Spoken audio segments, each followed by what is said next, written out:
Hi అండి. ఊరగాయ పచ్చడి 3 రోజులకి కలపాలి కదండీ! అయితే జాడీలో నుంచి ఎడల్పు గిన్నెలోకి తీసుకోవాలా. అంటే పచ్చడి కలిపే ముందు మన చేతులు పొడిగా ఉండేటట్టు, తడిగా లేకుండా ఉండేటట్టు చూసుకోవాలా ముందల.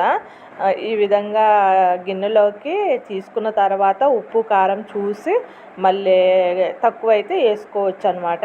తర్వాత పల్లీల నూనె కూడా వేసి కలపాలండి. ఎక్కువే పడుతుంది ఈ ఊరగాయ పచ్చడికి. తర్వాత జాడీలోకి ఎత్తుకున్నాక మళ్ళీ ఊరగాయ ముక్కలు మునిగేంత వరకు మళ్ళీ పల్లీల నూనె వేయాలండి.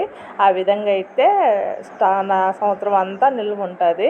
అందరికి ఇష్టమైంది ఊరగాయ పచ్చడి. ఆ లాస్ట్లో అన్నం కలుపుకొని తింటారు కదండి. చాలా చాలా పుల్ల పుల్లంగా, కారం కారంగా, కొత్త ఊరగాయ చాలా చాలా టేస్టీగా ఉందండి.